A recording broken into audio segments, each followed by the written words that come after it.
Welcome to RM Biology JenPass UG 2024 admission related সবথেকে গুরুত্বপূর্ণ খবর এই মুহূর্তে যে তোমাদের যারা অপেক্ষা করছিলে যে নো ক্যান্ডিডেট যারা আছে ওদের কাউন্সেলিং এ নো লেখা আছে তাদের যে একটা সার্কুলার কবে প্রকাশিত হবে তারাও ভর্তি হতে পারবে অন্যান্য বছরগুলোর মধ্যে সেই নোটিফিকেশন কিন্তু পাবলিশড হয়ে গেছে। সেখানে আগের বছরের থেকে একটু কিন্তু ডিফারেন্স আছে। কি ডিফারেন্স আছে, কারা এলিজিবল নয় সবকিছু জানতে পারবে, তাই ভিডিওটি শেষ পর্যন্ত দেখতে হবে এবং যারা চ্যানেলে নতুন চ্যানেলটি সাবস্ক্রাইব করে নাও। তার কারণ ইউটিউবে প্রচুর তোমরা চ্যানেল পাবে কিন্তু এরকম অথেন্টিকেট তথ্য সব থেকে আগে এই চ্যানেলেই পাবে। তো চলো ভিডিওটি শুরু করা যাক। দেখো তোমরা একটা নোটিফিকেশন দেখতে পাচ্ছ। নোটিফিকেশনের ডেট যদি আমরা দেখি 29/11/2024। আমি মোটামুটি 15 থেকে 16 দিন আগে তোমাদের একটা ভিডিও দিয়েছিলাম যে একটা নোটিফিকেশন এসেছিল গভর্নমেন্ট কিছু সিট ফাঁকা আছে সেখানে ভর্তির জন্য বা নন গভর্নমেন্টেও ভর্তির জন্য, যাদের ভর্তি হয়নি তাদের। তোমরা অনেকেই প্রশ্ন করেছিলে যারা নো ক্যান্ডিডেট তাদের ভর্তি হতে পারবে কিনা। আমি বলেছিলাম হ্যাঁ, এবং সেটা ডিসেম্বরের দিকেই হতে পারে বা নভেম্বরের শেষে হতে পারে।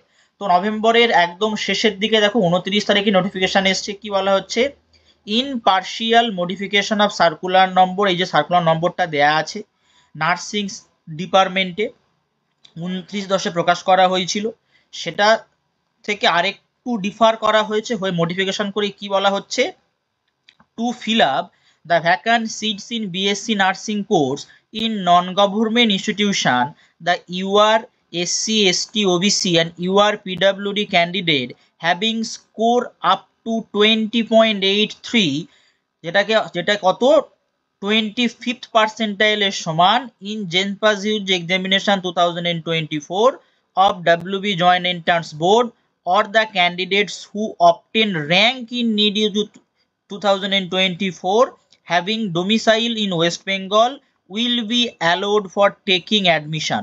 However, they must fulfill minimum academic and eligibility criteria for appearing in the JenPass UG examination 2024 or NEET UG 2024 আর এটা শুধুমাত্র কিন্তু 2024-25 শিক্ষাবর্ষের জন্য অ্যাপ্লিকেবল। তাহলে কি বুঝতে পারলে, যে সমস্ত ক্যান্ডিডেটদের নো আছে গত বছর কি ছিল সবাই করতে পারতো, কিন্তু এবছর একটা পার্সেন্টাইল বেঁধে দিয়েছে। অর্থাৎ তোমাদের জেনপাসে দুটো পেপার থাকে, এটা কিন্তু পেপার 1 এর জন্য অর্থাৎ বিএসসি নার্সিং এর জন্য।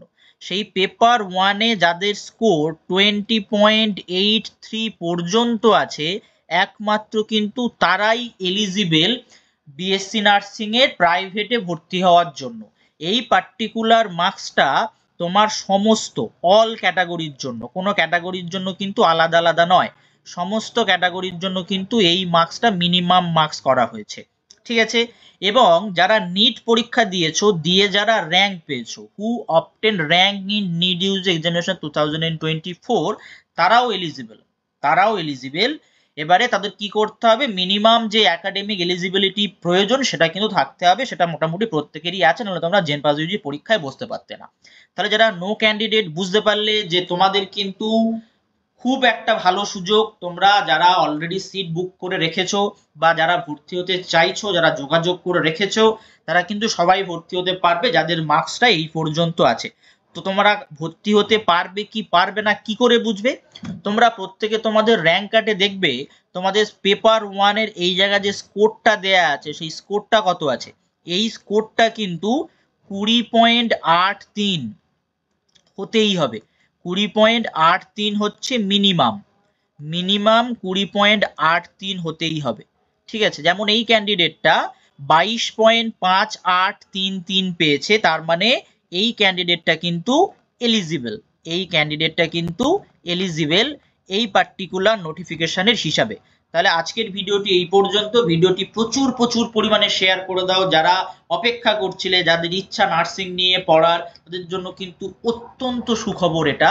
তাই ভিডিওটি অবশ্যই প্রচুর পরিমাণে সাবস্ক্রাইব করে দাও, কমেন্ট করো তোমাদের কেমন লাগলো এই ভিডিওটা বা এই ইনফরমেশনটা পেয়ে। তো আজকের ভিডিওটা এখানেই শেষ করছি, যারা চ্যানেল নতুন অবশ্যই চ্যানেলটি সাবস্ক্রাইব করে দিও।